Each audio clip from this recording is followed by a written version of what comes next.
আমাদের নতুন channel TET একাডেমিতে সমস্ত বন্ধুদেরকে স্বাগত, সমস্ত স্টুডেন্টদেরকে স্বাগত। তোমরা সবাই আজ আমাদেরকে বিশ্বাস করে আমাদের চ্যানেলে যে যুক্ত হয়েছো, যোগদান করেছো এবং এখানে যে আপার প্রাইমারি গাইডটা নেওয়ার জন্যে তোমরা যে সবাই এখানে এসছো, একত্রিত হয়েছি আমরা, এর জন্য সবাইকে অশেষ অশেষ ধন্যবাদ। এখানে আমরা সবাই দেখতে পাচ্ছি আমাদের যে টেট একাডেমি গ্রুপটা রয়েছে, সেই গ্রুপটা একটা হোয়াটসঅ্যাপ গ্রুপ আছে। তো এই হোয়াটসঅ্যাপ গ্রুপের যে মেন অ্যাডমিন, তার নাম্বারটা আমি এখানে হাইলাইট করে দিলাম, 7003638826। এই নাম্বারে তোমরা সবাই মেসেজ করতে পারো। এই নাম্বারে মেসেজ করে তোমরা সবাই আমাদের গ্রুপে জয়েন করতে পারো। আমাদের এই গ্রুপের একটা বৈশিষ্ট্য আছে, কয়েকটা কথা একটু বলে নি তোমাদের সাথে, তারপরে তো অবশ্যই আপার প্রাইমারির গাইড তো আমাদের শুরুই হবে। তার মধ্যে আজকে আমাদের বিষয় হচ্ছে বাংলা। আমাদের এই একাডেমির বৈশিষ্ট্যটা হচ্ছে আমরা এখানে প্রত্যেকদিন প্রতিটা বিষয়ের অনলাইন ক্লাস নেওয়ার চেষ্টা করব,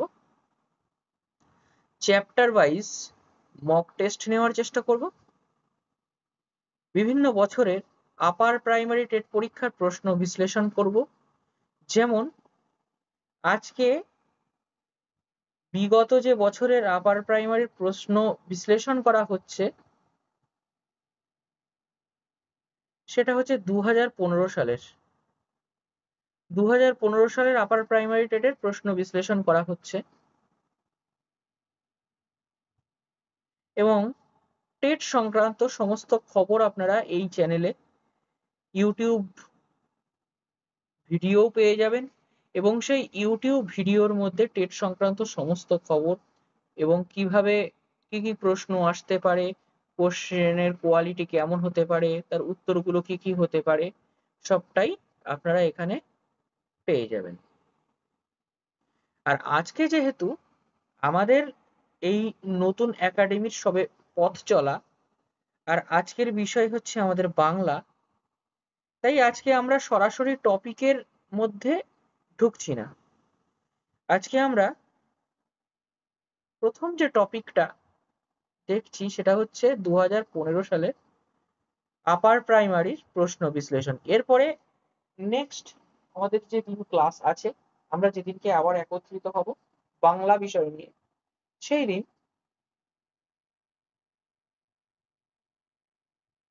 আমরা এক একটা করে টপিকের মধ্যে ঢোকার চেষ্টা করব। তো বাংলা বিষয় যখন আমরা পড়ছি, তখন বাংলা বিষয়ের মধ্যে কিছু কিছু জিনিস তোমাদেরকে বলে রাখি। আমাদের আপার প্রাইমারিতে এই বাংলা বিষয়ের উপর 30টা নাম্বার আছে। কটা নাম্বার? 30 নাম্বার। এবং এই 30 নাম্বারের মধ্যে 15 নাম্বার হচ্ছে আমাদের পেডাগজিতে থাকবে, আর 15 নাম্বার ডিরেক্ট সাবজেক্ট থেকে থাকবে। এবং এই যে সাবজেক্ট থেকে আমাদের যে প্রশ্নগুলো থাকবে, তার মধ্যে কয়েকটা প্রশ্ন, যেমন আমরা যেটা বলি না কম্প্রিহেনশন ইংলিশে, সেটা হচ্ছে আমাদের বোধ পরীক্ষণ, সেখান থেকে থাকবে। আমাদেরকে যে কোনো একটা টেক্সট গদ্য বা পদ্য দিয়ে দেওয়া থাকতে পারে, এবং সেখান থেকে কিছু প্রশ্ন হতে পারে। ন্যাচারালি আমাদের প্রত্যেকটা পরীক্ষাতে আমরা যেটা দেখি, তাতে একটা করে গদ্য থাকে, একটা করে পদ্য থাকে, বা একটা করে কবিতা থাকে। একসাথে দুটো গল্প পাওয়া যায় খুব কম, বা একসাথে দুটো কবিতা পাওয়া যায় খুব কম। সাধারণত একটা গল্প আর একটা কবিতা থাকে, এবং এক্ষেত্রে নম্বর 9+6 সাধারণত 15 এইভাবেই বিশ্লেষণ করা থাকে। এর মধ্যে মেইন যে পার্টটা হয় সেই পার্টটা হচ্ছে টেক্সচুয়াল কিছু গ্রামার, এবং এই গ্রামারের বিশ্লেষণে আমরা যেদিন সাবজেক্ট ওয়াইজ টপিক ওয়াইজ পড়বো সেদিন আমরা আসব।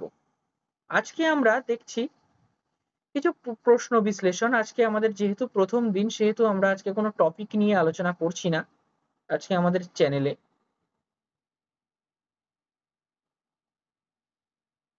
আমরা আজ আমাদের 2015 আপার প্রাইমারি টেটের প্রশ্ন বিশ্লেষণ করতে গিয়ে প্রথমে আমরা প্রথম কোশ্চেনটা নিয়ে আলোচনা করব। তো চলো একটু যাওয়া যাক। বলছে গদ্যাংশটি পড়ে নিচের প্রশ্নগুলির যথাযথ উত্তর দিন। এই যে গদ্যাংশ বা গল্প, এরকম একটা বড় গল্প থাকবে, একটা ছোট গল্প থাকবে, যে কোনো সাইজের গল্প থাকতে পারে, এবং আমাদের প্রথম কাজ হবে সেই যে গল্পটাকে একটু সময় নিয়ে হলেও 5 মিনিট 10 মিনিট ভালোভাবে পড়তে হবে, এবং এই গল্পের কোনো অংশ বাদ দেওয়া যাবে না। প্রত্যেকটা জায়গাতে খুব খেয়াল করে মাইনিউটলি পড়তে হবে। যেমন আমাদের এখানে গল্পটা কি আছে দেখি। যিনি বিজ্ঞানের একনিষ্ঠ সেবক তিনি ধীরভাবে ভ্রম প্রমাদ যথাসাধ্য পরিহার করে সত্যের সন্ধান করেন, প্রবাদকে প্রমাণ মনে করেন না। প্রচুর প্রমাণ না পেলে কোনো নতুন সিদ্ধান্ত মানেন না। অন্য বিজ্ঞানীর ভিন্ন মত থাকলে অসহিষ্ণু হন না, এবং সুপরিচিত মত ও অন্ধভাবে আঁকড়ে থাকেন না। উপযুক্ত প্রমাণ পেলেই বিনা দ্বিধায় মত বদলাতে পারেন। জগতের শিক্ষিত জন যদি সকল ক্ষেত্রে এই প্রকার উদার বৈজ্ঞানিক বুদ্ধি প্রয়োগ করতে শেখেন তবে কেবল ভ্রান্ত সংস্কার দূর হবে না, ধর্মান্ধতা রাজনৈতিক সংঘর্ষেরও অবসান হবে। তো এখানে কি বলা হচ্ছে আরেকবার ভালো করে আমরা দেখে নিই। যিনি বিজ্ঞানের একনিষ্ঠ সেবক, তো এখানে যে ওয়ার্ডটা রয়েছে সেই ওয়ার্ডটাকে আপনারা একটু ভালো করে খেয়াল করুন। একনিষ্ঠ সেবক অর্থাৎ যিনি বিজ্ঞান ছাড়া অন্য কিছুকে মানতেই চান না বা সেবা করতে চান না, একদম এক এবং অদ্বিতীয় বিজ্ঞানকেই তিনি নিজের আইডল বা নিজের আদর্শ বলে মনে করেন। তিনি ধীরভাবে ভ্রমপ্রমাদ যথাসাধ্য পরিহার করিয়া, তার মানে কি ধীরভাবে মানে আস্তে আস্তে, ভ্রমপ্রমাদ, ভ্রম মানে কি, ভ্রম মানে হচ্ছে ভুল, এই ভুল তিনি কি করেন যথাসাধ্য পরিহার করেন, তার পক্ষে যতটা সম্ভব তিনি ততটা এই ভুলটাকে এড়িয়ে চলার চেষ্টা করেন, এড়িয়ে গিয়ে সত্যের সন্ধান করেন, প্রবাদকে প্রমাণ মনে করেন না। অর্থাৎ আমাদের যে প্রবাদ আছে, বিভিন্ন জিনিস যে আছে, যে প্রবাদ আমরা যেগুলোকে প্রবাদ প্রবচন বলি, আমাদের বাংলাতে এরকম প্রচুর প্রবাদ আছে যেগুলোকে আমরা অনেকে ধ্রুব সত্য বলে মনে করি, কিন্তু তিনি তা মনে করছেন না। প্রচুর প্রমাণ না পেলে, মানে তার একটি প্রমাণে হবে না, অনেকগুলো প্রমাণ পেতে হবে। প্রচুর প্রমাণ না পেলে কোনো নতুন সিদ্ধান্ত মানেন না, অর্থাৎ তিনি যে একটা নতুন সিদ্ধান্ত উপনীত হতে চাইছেন, তো সেই সিদ্ধান্ত প্রচুর প্রমাণ না পেলে তিনি মানতে চান না। অন্যান্য বিজ্ঞানীর ভিন্ন মত থাকলেও অসহিষ্ণু হন না, অর্থাৎ তিনি নির্দ্বিধায় বিজ্ঞানের একনিষ্ঠ সেবক হলেও তিনি একজন ভালো মানুষ। অন্যান্য বিজ্ঞানীর ভিন্ন মত আছে থাকলেও তিনি অসহিষ্ণু হন না তাদের প্রতি। অর্থাৎ অনেক বিজ্ঞানী কি করেন, যে আরেকজন বিজ্ঞানী আমার ধারণার সাথে সহিষ্ণুতা দেখাচ্ছেন না বলে আমরা তার উপরে রেগে যাচ্ছি, কিন্তু তিনি সেরকমটা নন, এবং বলছে সুপ্রচলিত মত অর্থাৎ আমাদের যে বাংলাতে অনেক কিছু সুপ্রচলিত মত আছে, অনেক পুরনো মত আছে, এবং অন্ধভাবে আঁকড়ে থাকেন না, অর্থাৎ তাদেরকে যে তিনি অন্ধভাবে আঁকড়ে থাকবেন বা তাদেরকে অন্ধভাবে বিশ্বাস করবেন তা তিনি করেন না। বলছেন কি উপযুক্ত প্রমাণ পেলেই বিনা দ্বিধায় তিনি মত বদলাতে পারেন। জগতের শিক্ষিত জন যদি সকল ক্ষেত্রে এই প্রকার উদার বৈজ্ঞানিক বুদ্ধি প্রয়োগ করতে শেখেন, তবে কেবল সাধারণ ভ্রান্ত সংস্কার দূর হবে না, ধর্মান্ধতা ও রাজনৈতিক সংঘর্ষেরও অবসান হবে। আমরা চলে আসি আমাদের প্রথম প্রশ্নে। বলছে কি প্রবাদ শব্দের অর্থ। প্রবাদ শব্দের অর্থ কি? আমাদের চারটে অপশন আছে, আমরা একে একে দেখে নেবো যে চারটে অপশন কি আছে। একটা হচ্ছে আজগুবি কিংবদন্তি, একটা হচ্ছে প্রচলিত ছড়া, একটা হচ্ছে পরম্পরাগত বাক্য বা জনশ্রুতি, একটা হচ্ছে নীতি কথা ও ধাঁধা। তো আমরা প্রবাদ শব্দের অর্থ, অর্থাৎ প্রবাদ বলতে আমরা কি বুঝি? আজগুবি কিংবদন্তি এটা প্রবাদ হতে পারে না। প্রবাদ কোনো ছড়া নয়, মানে প্রচলিত কোনো ছড়া প্রবাদে হতে পারবে না। প্রবাদ শব্দের অর্থ কি? আমরা যেটা সবাই ধ্রুব সত্য বলে ধরি, অর্থাৎ এক প্রকারের জনশ্রুতি। এক প্রকারের জনশ্রুতি অর্থাৎ কি পরম্পরাগত বাক্য, যে বাক্যটা আমি মেনে আসছি, আমার পূর্বপুরুষরাও মেনে এসেছেন, তাদের পূর্বপুরুষরা মেনে এসেছেন, আমি মানছি, আমার উত্তরপুরুষ যারা থাকবে তারাও মানবে। অর্থাৎ কি এটা হচ্ছে একটা প্রবাদ, যে পরম্পরাগত বাক্য, অর্থাৎ বংশ পরম্পরায় যে বাক্যগুলো চলে আসছে সেইটা বা জনশ্রুতি। এটা কোনো রকম নীতি কথা না বা ধাঁধাও না। তাহলে এর সঠিক উত্তরটা কি হয়ে গেল? এর সঠিক উত্তরটা হয়ে গেল অপশন নাম্বার সি, যেটা পরম্পরাগত বাক্য বা জনশ্রুতি।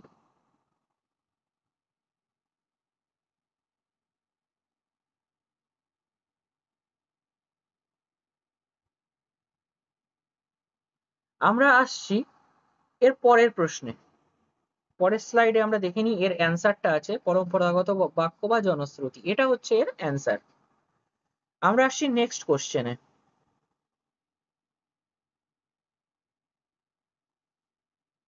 বলছেন যিনি বিজ্ঞানের একনিষ্ঠ সেবক। বিজ্ঞানের একনিষ্ঠ সেবক কথাটার অর্থটা কি? প্রথমটা বলছে যে যিনি সত্যের সন্ধান করেন না, যিনি সুপ্রচলিত মত ও অন্ধভাবে আঁকড়ে থাকেন না, নতুন সিদ্ধান্ত বা প্রমাণ না পেলেও মানেন, ভ্রম প্রমাদ পরিহার করেন না। এক এক করে এক একটা অপশনের আলোচনায় আসি। প্রথম কি বলছে? সত্যের সন্ধান করেন না, কিন্তু বিজ্ঞানীরা বা বিজ্ঞানের একনিষ্ঠ সেবক হলে তিনি তো সত্যের সন্ধান সবসময় করবেন। অর্থাৎ যিনি সত্যের সন্ধান করেন না তিনি তো বিজ্ঞানের একনিষ্ঠ সেবক হতে পারেন না। অর্থাৎ প্রথম অপশনটা কি হয়ে গেল আমাদের? ভুল হয়ে গেল। তাহলে এটা আমাদের চলবে না। এর পরেরটা, সুপ্রচলিত মত ও অন্ধভাবে তিনি আঁকড়ে থাকেন না। হ্যাঁ, অবশ্যই এটা একটা জিনিস ঠিক আছে যে সুপ্রচলিত মত ও অন্ধভাবে তিনি আঁকড়ে থাকবেন না, তিনি অবশ্যই সবসময় সত্যের সন্ধান করবেন এবং প্রত্যেকটা বক্তব্যের মধ্যে এবং প্রত্যেকটা জিনিসের মধ্যে, প্রত্যেকটা বিষয়ের মধ্যে যে কেন এটা মানা হচ্ছে, আদৌ কি মানার দরকার আছে কিনা, সেইটা অর্থাৎ সবসময় সব সত্যটা তিনি উদ্ঘাটন করতে ভালোবাসেন। এটা একটা ঠিক আছে। তারপরের অপশনটা কি আছে? নতুন সিদ্ধান্ত বা প্রমাণ না পেলেও মানেন। কিন্তু বিজ্ঞানের একনিষ্ঠ সেবক যিনি হবেন, তিনি তো নতুন কোনো সিদ্ধান্ত বা প্রমাণ তিনি যদি না পান তিনি কি সেটা মানতে চাইবেন? তোমাদের কি মনে হয়? আমার তো মনে হয় যে তিনি মানতে চাইবেন না। অর্থাৎ তিনি বারবার করে নানা রকম প্রমাণ তিনি দেখবেন, দেখে তিনি একটা জিনিস বিশ্বাস করবেন। তাহলে এই যে সিদ্ধান্তটা যেটা দেখা হচ্ছে এইটা কিন্তু হচ্ছে না, অর্থাৎ এইটা কিন্তু আমরা তার ক্ষেত্রে মানতে পারছি না। এরপর কি আছে? ভ্রম প্রমাদ পরিহার করেন না। অর্থাৎ ভ্রম প্রমাদ মানে কি ভুল, ভুল এবং যেগুলো প্রমাদ বাক্য অর্থাৎ ভ্রম পরিপূর্ণ অর্থাৎ ভুল পরিপূর্ণ যেসব বাক্য তিনি তা পরিহার করেন না। অর্থাৎ ভুল যেটা আছে তিনি সেই ভুলটাকেই মেনে নিয়ে চলেন, কিন্তু একজন বিজ্ঞানের একনিষ্ঠ সেবক তো সেটা মানবেন না। তাহলে এটাও হবে না, এটাও হবে না। তাহলে আমাদের কোনটা হচ্ছে? সুপ্রচলিত মত ও অন্ধভাবে তিনি আঁকড়ে থাকেন না। অর্থাৎ এইটা হয়ে গেল গিয়ে আমাদের option number B. Option number B হচ্ছে আমাদের কারেক্ট অ্যান্সার।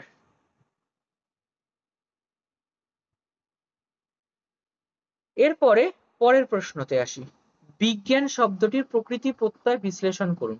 এই যে একটু আগে আমি বাংলার বিষয়টাতে আলোচনা করতে গিয়ে আপনাদের সামনে যেটা বললাম সেটা হচ্ছে যে আমাদের টেক্সচুয়াল কিছু গ্রামার থাকবে, অর্থাৎ কিছু ব্যাকরণ থাকবে।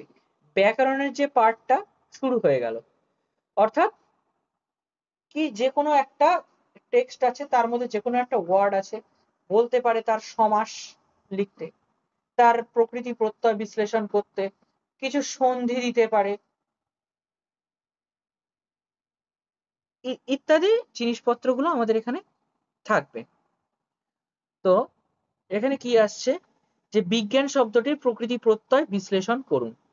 বলছে বিজ্ঞ যুক্ত আন প্রথমটা আছে, দ্বিতীয়টা আছে বিজ্ঞা যুক্ত অনট, তারপর হচ্ছে বি পূর্বক জ্ঞা ধাতু যোগ অন প্রত্যয়, আর তারপরে আছে বিজ্ঞ ধাতু আর তার সাথে অনট প্রত্যয়। আমাদের মধ্যে এখন একটা প্রচলিত একটা ধারণা থাকতে পারে যে বিজ্ঞ বিজ্ঞ বলে কিছু হতে পারে, কিন্তু আমরা একটা জিনিস বলতে পারি যে বিজ্ঞ কোনো ধাতু নয় বা বিজ্ঞা বলে কিছু হয় না।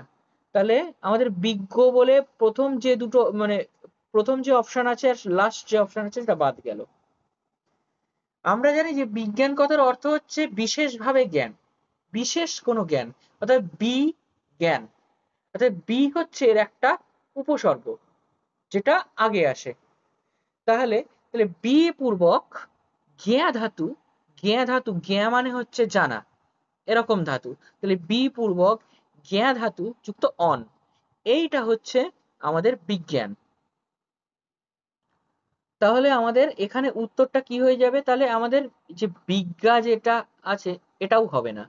তাহলে আমাদের এখানে option number C correct answer. আমাদের এখানে কারেক্ট অ্যান্সারটা কি? Option number C. এখানে ছিল অপশন নাম্বার বি। এরপর আসছি যে অসহিষ্ণু। অসহিষ্ণু কি সমাস? অসহিষ্ণু, এখনো অসহিষ্ণু কথার অর্থ কি আমরা প্রথমে এইটা একটু বোঝার চেষ্টা করব। দেখো অসহিষ্ণু মানে সহিষ্ণু নন যিনি, বা যে সহিষ্ণু নয় বা যিনি সহিষ্ণু নন। সহিষ্ণু কথার অর্থ কি? সহ্য করা, সবকিছু সহ্য করে নেওয়ার ক্ষমতা যার আছে তিনি হচ্ছেন সহিষ্ণু। আর অসহিষ্ণু মানে সেই ক্ষমতাটা যার নেই। অর্থাৎ কি অসহিষ্ণু মানে যিনি তাকে ব্যতীত অন্য কাউকে বা অন্য কোনো একটা বিষয় আছে যাকে তিনি সহ্য করতে পারেন না। তো কি কি আছে? একটা হচ্ছে কর্মধারায় সমাস, একটা হচ্ছে নং তৎপুরুষ সমাস, একটা হচ্ছে সমাহার দ্বিগু সমাস, একটা হচ্ছে দ্বন্দ্ব সমাস। এর ক্ষেত্রে অপশনটা কি হবে? দ্বন্দ্ব সমাসের ক্ষেত্রে আমরা সাধারণত জানি যে দুটো আলাদা আলাদা বিষয় বা দুটো আলাদা আলাদা শব্দ মাঝখানে ও বা এবং ইত্যাদি দ্বারা যুক্ত থাকে। দ্বিগু সমাস আর কর্মধারায় সমাস অসহিষ্ণুর ক্ষেত্রে খাটছে না। তাহলে একমাত্র এখানে আসতে পারে নং তৎপুরুষ। অর্থাৎ কি নং মানে কি? এটা নাবাচক, নাবাচক সমাস, আর এটা একটা তৎপুরুষ সমাস। তাহলে নং তৎপুরুষ। তাহলে আমাদের হয়ে গেল option number B correct answer.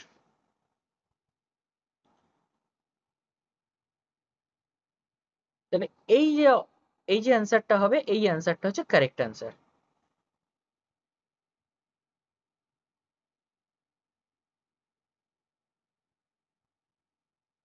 এরপরে আমরা চলে যাচ্ছি আমাদের নেক্সট প্রশ্নে। এদের যে উত্তর এই স্লাইডে আছে, আপনারা একটু দেখে নেন। এর পরেরটাতে আমরা চলে যাচ্ছি সোজা আমাদের নেক্সট স্লাইডে, এর পরের প্রশ্নে কি আছে, যথাসাধ্য শব্দটি। এখানে একটা প্রশ্ন আছে, যেটা হচ্ছে বলছে কি পদ পদ নিরূপণ করতে হবে। অর্থাৎ এখানে এই যে যথাসাধ্য যে ওয়ার্ডটা আছে, এই ওয়ার্ডটার পদ কি, মানে এটা কি পদ।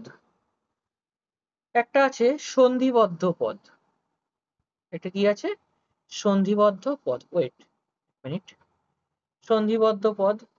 দ্বিতীয় হচ্ছে প্রত্যয় নিষ্পন্ন পদ। তারপরেরটা আছে সমাসবদ্ধ পদ। তারপরটা হচ্ছে আগের কোনোটি নয়। তো যথাসাধ্য এটা সন্ধিবদ্ধ পদ, এটা কি সন্ধিবদ্ধ পদ, কি মনে হয়? যথাসাধ্য, সন্ধি সন্ধি বিশ্লেষণ করলে কি হয়, যথা যুক্ত সাধ্য, এটা তো মনে হচ্ছে না যে সন্ধিবদ্ধ পদ, তাহলে এটা সন্ধিবদ্ধ পদ হবে না। আর কি আছে, প্রত্যয় নিষ্পন্ন পদ। প্রত্যয় নিষ্পন্ন, এর যে প্রত্যয়, এর প্রত্যয় কি আছে, যথাসাধ্য। এর কোনো প্রত্যয়, যেমন প্রত্যয় নিষ্পন্ন কোনো পদ এখানে খুঁজে পাওয়া যাচ্ছে না, আগের কোনোটি নয়, এটাও এখানে হবে না। এটা হচ্ছে একটা সমাসবদ্ধ পদ। তাহলে একমাত্র অপশন বাকি থাকছে সমাসবদ্ধ পদ।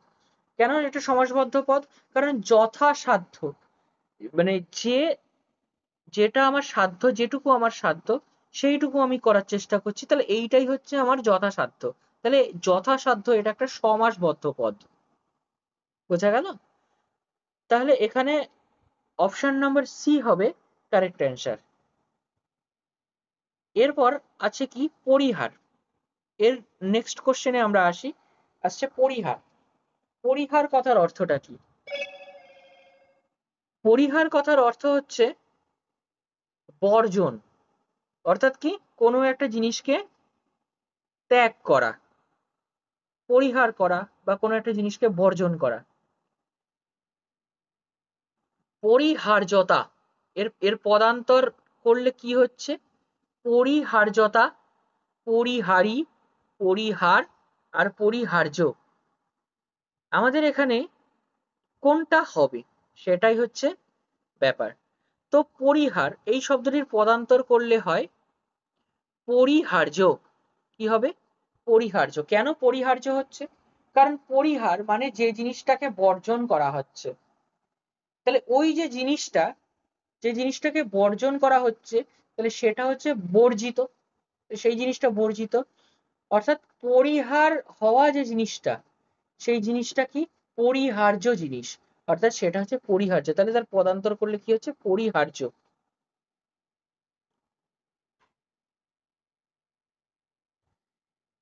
এরপরে কি আছে, ধর্মান্ধতা। ধর্মান্ধতা শব্দের অর্থ কি? আমরা সবাই মোটামুটি এই জিনিসটা জানি যে ধর্মান্ধতা মানে ধর্ম অন্ধ, অর্থাৎ ধর্মের প্রতি যে অন্ধ। তাহলে এটা হচ্ছে অন্ধের ধর্মবিশ্বাস, ধর্মকে অন্ধত্ব মনে করা, ধর্মের প্রতি অন্ধবিশ্বাস, না অন্ধজনের ধর্ম, কি হবে? অন্ধের ধর্মবিশ্বাস, এটা নিশ্চয়ই ধর্মান্ধতা নয়, তাহলে এইটা হবে না। ধর্মকে অন্ধত্ব মনে করা, ধর্মকে অন্ধত্ব মনে করা, সত্যি কি তাই? ধর্মকে কি আমরা সবাই অন্ধ বলে মনে করি? তা তো না। ধর্মের প্রতি অন্ধবিশ্বাস, এইটা হচ্ছে হতে পারে। তাছাড়াও অন্ধজনের ধর্ম মানে ধর্মান্ধতা হয় না। তাহলে কি এটা একমাত্র অ্যান্সার হতে পারে ধর্মের প্রতি অন্ধবিশ্বাস।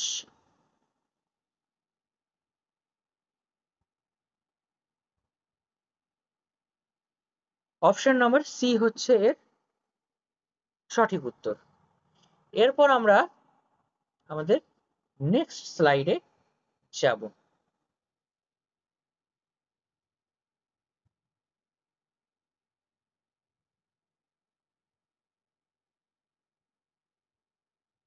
তো আমাদের যে গদ্য যেটা ছিল, সেই গদ্য যে অ্যান্সার এবং যে প্রশ্নগুলো আছে সেগুলো আমাদের সব শেষ হয়ে গেছে। এখন আমরা আসছি নিম্নলিখিত কবিতা। তাহলে এখানে আমাদের আবার একটা কবিতা দেওয়া আছে, সেই কবিতাটা এখন আমরা কি করব, পড়বো। পড়ে প্রদত্ত প্রশ্নের আমরা উত্তর দেওয়ার চেষ্টা করব। বলছে কি যে হাই চিল, সোনালি ডানার চিল, এই ভিজে মেঘের দুপুরে তুমি আর কেঁদো নাকো উড়ে উড়ে ধানসিঁড়ি নদীটার পাশে, তোমার কান্নার সুরে বেতের ফলের মতো তার ম্লান চোখ মনে আসে, পৃথিবীর রাঙা রাজকন্যাদের মতো সে যে চলে গেছে রূপ নিয়ে দূরে, আবার তাহারে কেন ডেকে আনো, কে চায় হৃদয় খুঁড়ে বেদনা জাগাতে ভালোবাসে, কে হায় হৃদয় খুঁড়ে বেদনা জাগাতে ভালোবাসে।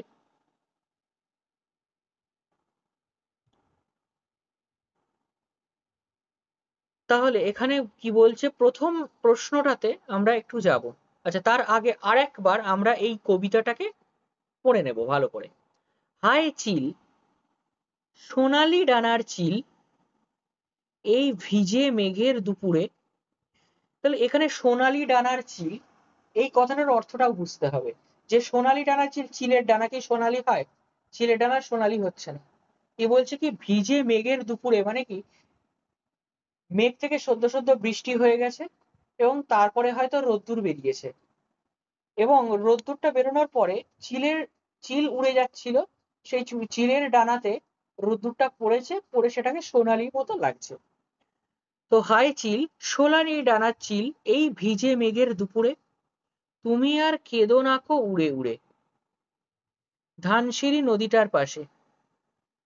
তো ধানসিঁড়ি নদীর পাশে, সাধারণত যে কোনো নদীর পাশে, ভাগাড়ে বা অন্য কোনো জায়গাতে এই চিল ব্যাপক পরিমাণে দেখা যায়। কারণ এরা কেন এই সমস্ত জায়গায় থাকে না, এরা এই সমস্ত জায়গায় ওড়ে এবং উড়ে আকাশ থেকে সুতীক্ষ্ণ দৃষ্টি রাখে আমাদের ধরিত্রীর দিকে, অর্থাৎ মাটির দিকে।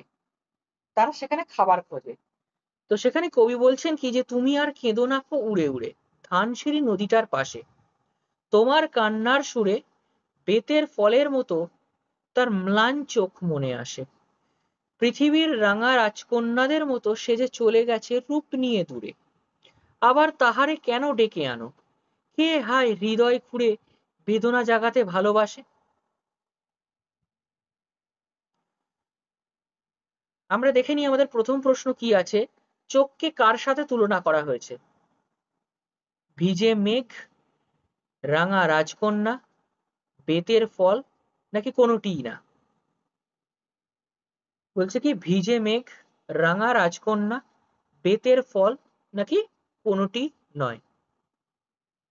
তো ভিজে মেঘ, হায় চিল, সোনালি ডানার চিল, এই ভিজে মেঘের দুপুরে তুমি আর কেঁদো নাকো উড়ে উড়ে ধানসিঁড়ি নদীটার পাশে, তোমার কান্নার সুরে বেতের ফলের মতো তার, এই এই জায়গাটা একটু ভালো করে খেয়াল করো, যে কান্নার সুরে বেতের ফলের মতো তার ম্লান চোখ।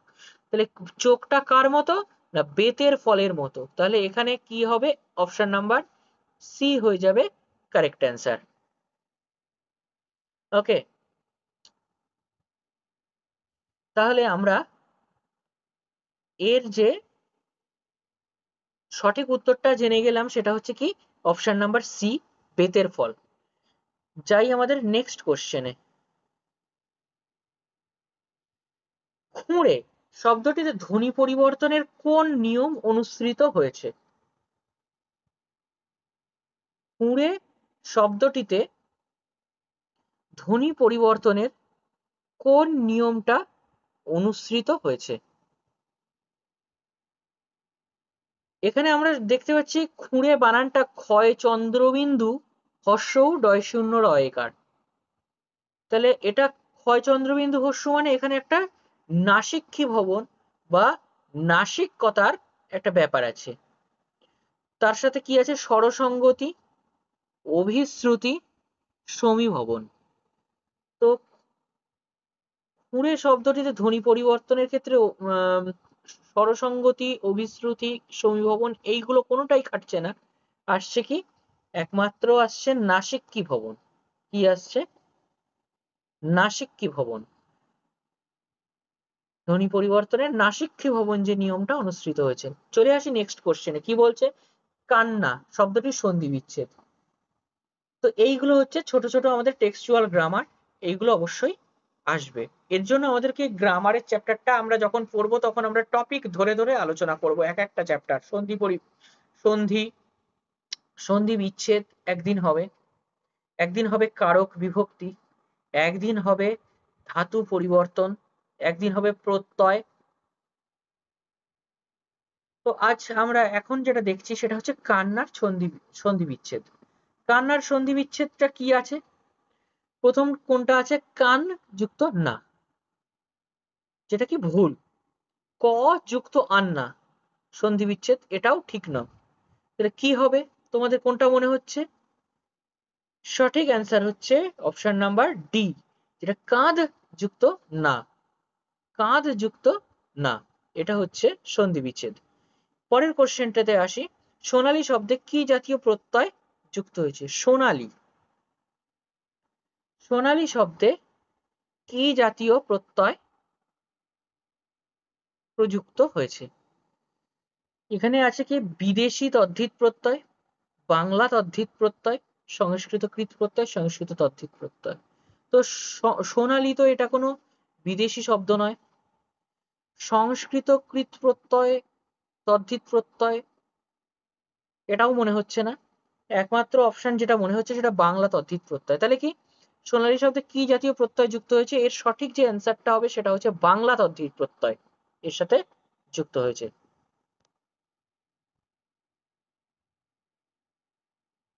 চলে আসি আমাদের নেক্সট কোশ্চেনে।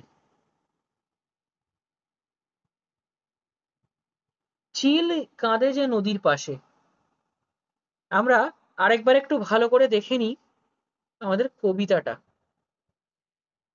হায় চিল, সোনালি ডানার চিল, এই ভিজে মেঘের দুপুরে তুমি আর কেঁদো না গো উড়ে উড়ে ধানসিঁড়ি নদীটার পাশে। কোন নদী? না, ধানসিঁড়ি নদী। বলা হচ্ছে ধানসিঁড়ি নদী। তো আমাদের এখানে চিল কাঁদে যে নদীটার পাশে, সেটা কোন নদী? গঙ্গা নদী নয়, ইছামতি নদী তাও নয়। তাহলে গঙ্গা নদী হবে না, ইছামতি হবে না, ধানসিঁড়ি নদী হবে না, তিস্তা নদী হবে না। সরি, আমি একটা ভুল বলে ফেললাম। গঙ্গা নদী হবে না, ইছামতি নদী হবে না, তিস্তা নদী তার কথা তো বলা নেই। একমাত্র বলা আছে ধানসিঁড়ি নদীর কথা। কোন নদী? ধানসিঁড়ি নদী। তাহলে এখানে উত্তরটা কি হবে? সঠিক উত্তর হবে অপশন নাম্বার সি, ধানসিঁড়ি নদী। এরপর কি আছে? কবির ইচ্ছা করে না ধানসিঁড়ি নদীর পাশে কাঁদতে, ভিজে মেঘের দুপুরে উড়ে বেড়াতে, হৃদয় খুঁড়ে বেদনা জাগাতে, না একা একা কাঁদতে। কোনটা কবির ইচ্ছা করে না? তো আমরা আরেকবার একটু যাই এখানে। কবি কোনটা ইচ্ছা করে না? তোমার কান্নার সুরে বেতের ফলের মতো তার ম্লান চোখ মনে আসে, পৃথিবীর রাঙা রাজকন্যাদের মতো সে যে চলে গেছে রূপ নিয়ে দূরে। অর্থাৎ কি কবি বলতে চাইছেন যে তার জীবনে কোনো নারী ছিল, সে ছিল তার কাছে রাজকন্যা। তো পৃথিবীর রাঙা রাজকন্যাদের মতো সে চলে গেছে তার রূপ নিয়ে দূরে। এবং চিল যে উড়ে বেড়াচ্ছে, এবং সেই চিলের যে ওড়ার শব্দে কবির কি মনে হচ্ছে? বেতের ফলের মতো তার যে ম্লান চোখ, তার যে ম্লান চোখটা, মানে অর্থাৎ তার যে প্রেমিকার যে ম্লান চোখটা, সেটা কি বেতের ফলের মতো ম্লান চোখ, সেটা তার মনে আসছে। আবার তাহারে কেন ডেকে আনো।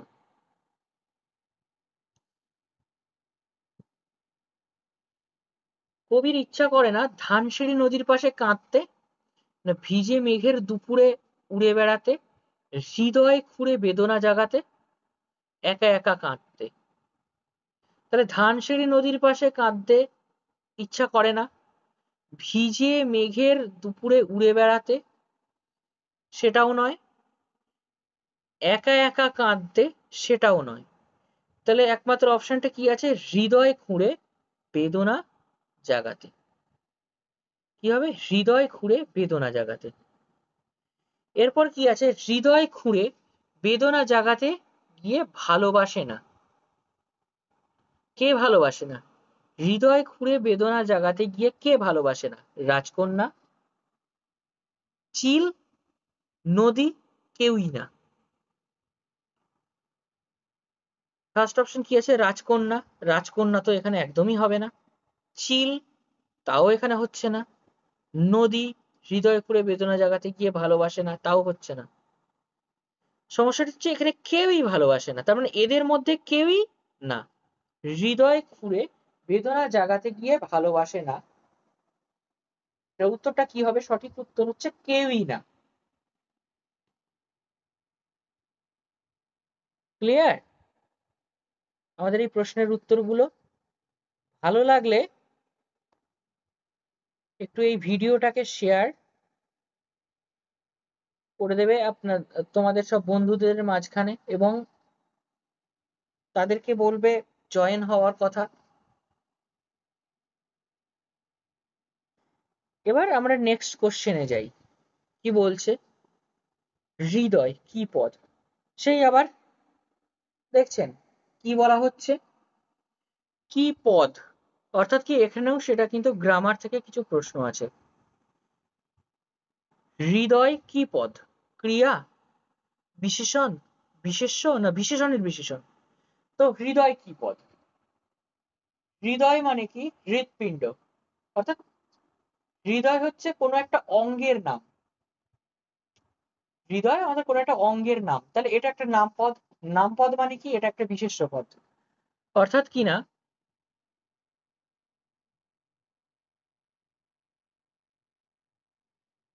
এটা ক্রিয়া হচ্ছে না, বিশেষণ হচ্ছে না, বিশেষণের বিশেষণও না। এটা একমাত্র উত্তর হবে বিশেষ্য পদ।